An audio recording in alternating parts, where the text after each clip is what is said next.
Hi అండి. Welcome to my channel. So, ఈరోజైతే aspirants అందరికీ చాలా గుడ్ న్యూస్ అండి. ఎందుకంటే ఆర్ఆర్‌బీ అనేది జాబ్ క్యాలెండర్ రిలీజ్ చేసిందండి. ఎవరైతే ఈ సంవత్సరం జాబ్ మిస్ అయ్యారో వాళ్ళైతే 2026లో మంచి సువర్ణావకాశం అయితే ఇచ్చిందండి ఆర్ఆర్‌బీ. చాలా తొందరగా జాబ్ క్యాలెండర్ అనేది రిలీజ్ చేసింది. సో, అందరికీ చాలా గుడ్ న్యూస్ అండి ఇది. ఎవరైతే ఆర్ఆర్‌బీ రైల్వేలో జాబ్ కొట్టాలనుకుంటున్నారో వాళ్ళకైతే మాత్రం ఇది వెరీ, వెరీ చాలా గుడ్ న్యూస్ అనమాట. సో, ఆ ప్రిపరేషన్ అయితే ఆపకండి. ఎంతవరకు ప్రిపరేషన్ చేసి ఐటెమ్స్ ఇచ్చిన వాళ్ళు దాన్ని కంటిన్యూ చేయండి. 2026లో జాబ్ క్యాలెండర్ ఉంది కాబట్టి, సో, అందులో మీరు ఖచ్చితంగా సక్సెస్ అవుతారు. ఇప్పటి నుంచే మళ్ళీ మధ్యలో వదిలేసారనుకోండి ప్రిపరేషన్ మళ్ళీ బాధపడాల్సొస్తది. సో, అలాంటి పని అయితే చేయొద్దండి. సో, లేట్ చేయకుండా జాబ్ క్యాలెండర్ ఏ నెలల్లో ఏవేవి రిలీజ్ అవుతాయి మనం తెలుసుకుందామండి. So, first of all RRB 2026 అండి. జాబ్ క్యాలెండర్ గురించయితే మనం ఇప్పుడు తెలుసుకుందాం. ఫిబ్రవరి నెలండి. సో, ఫిబ్రవరి నెలలో అయితే ఏఎల్‌పి వస్తదండి నోటిఫికేషను. అసిస్టెంట్ లోకో పైలట్ అందరికీ తెలిసిందే. సో, అదనేది ఫిబ్రవరి మంత్‌లో అనేది రిలీజ్ చేస్తదండి railway. So, very, very important గుర్తుపెట్టుకోండి. నెక్స్ట్ మార్చ్ అండి. మార్చ్‌లో అయితే టెక్నీషియన్‌కి సంబంధించిన జాబ్స్ అయితే నోటిఫికేషన్ అయితే రిలీజ్ చేస్తుందండి మార్చి నెలలోనే. సో, గుర్తుపెట్టుకోండి వెరీ ఇంపార్టెంట్. తర్వాత ఏప్రిల్ అండి. ఏప్రిల్ నెలలో అయితే మాత్రం సెక్షన్ కంట్రోలర్ గురించి నోటిఫికేషన్ అయితే వస్తుందండి. ఓకేనా? నెక్స్ట్ జులై అండి.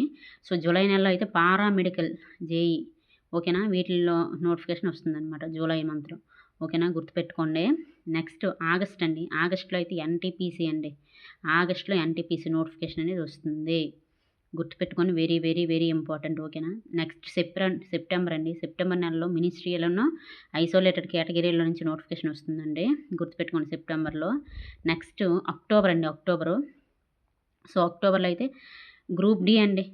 అక్టోబర్‌లో గ్రూప్ డి నోటిఫికేషన్ రిలీజ్ చేస్తారు. సో, ఇవ్వండి ఈ నెలల్లో ఈ జాబ్స్ నోటిఫికేషన్ అనేసి వస్తుందండి. సో, ఆర్ఆర్‌బీ అనేది 2026 జాబ్ క్యాలెండర్ రిలీజ్ చేసిందండి. సో, అందరికీ వెరీ గుడ్ న్యూస్ అనమాట. ఎవరైతే యాస్పిరెంట్స్ ఈ 2025లో సక్సెస్ పొందలేకపోయారో, సరిగ్గా మేము ఎటెమ్ ఇవ్వలేకపోయామనేసి బాధపడుతున్నారో వాళ్ళకైతే మాత్రంగా ప్రిపరేషన్ కంటిన్యూ చేస్తే 2026లో చాలా మంచి అవకాశం, సువర్ణ అవకాశం అయితే మళ్ళీ రైల్వే ఇచ్చింది. చాలా తొందరగా కూడా ఇచ్చింది.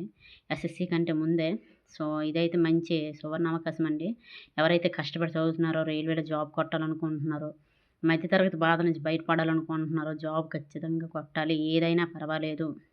మాకు రైల్వేస్‌లో అయినా పర్వాలేదు, ఎస్ఎస్‌సిలో అయినా పర్వాలేదు, స్టేట్‌లో అయినా పర్వాలేదు అనే కసి మీద ఎవరైతే ప్రతి యాస్పిరెంట్ చదువుతున్నాడో, ఆ ప్రతి యాస్పిరెంట్ సక్సెస్ అవ్వాలని మనస్ఫూర్తిగా నేను కోరుకుంటున్నానండి. సో, ఇది ఈరోజు మన ఆర్ఆర్‌బీ 2026 జాబ్ క్యాలెండర్ గురించి పూర్తి ఇన్ఫర్మేషన్ అండి. సో, మీరేం చేస్తారంటే ఈ నెలలు రాసుకొని, ఆ పక్కనే వీటి గురించి రాసుకోండి. మీకు గుర్తుండాలి కదా! ఏ నెలలో ఏ నోటిఫికేషన్ వస్తుంది. సో, దేనికి మీరు ఎలిజిబులో దానికోసం మీరు ప్రిపరేషన్ అయితే మొదలుపెట్టండి. వీడియో గనుక యూజ్‌ఫుల్ అనిపిస్తే ఖచ్చితంగా లైక్ చేయండి, షేర్ చేయండి, సబ్స్క్రైబ్ చేయండి, నన్ను సపోర్ట్ చేయండి. And thank you so much అండి. ఇంతవరకు వీడియో చూసిన ప్రతి ఒక్కరికును. సో, మర్చిపోవద్దు ఆర్ఆర్‌బీ 2026 జాబ్ క్యాలెండర్ రిలీజ్ చేసింది రైల్వే. సో, రైల్వేకి సంబంధించిన ఈ అన్ని నోటిఫికేషన్స్ ఈ మంత్‌లో రిలీజ్ చేస్తది. ఈ మంత్‌లో వస్తది. సో, ప్రతి ఒక్కరికి మంచి సువర్ణావకాశం ఎవరు మిస్ అవ్వద్దండి. బాగా చదవండి. ప్రిపరేషన్ కంటిన్యూ చేయండి. గ్యాప్ ఇవ్వద్దు. మళ్ళీ మళ్ళీ చెప్తున్నాను. ఓకేనండి. Last but not least video గనుక నచ్చితే ఖచ్చితంగా లైక్ చేసి సపోర్ట్ చేయండి. Thank you so much.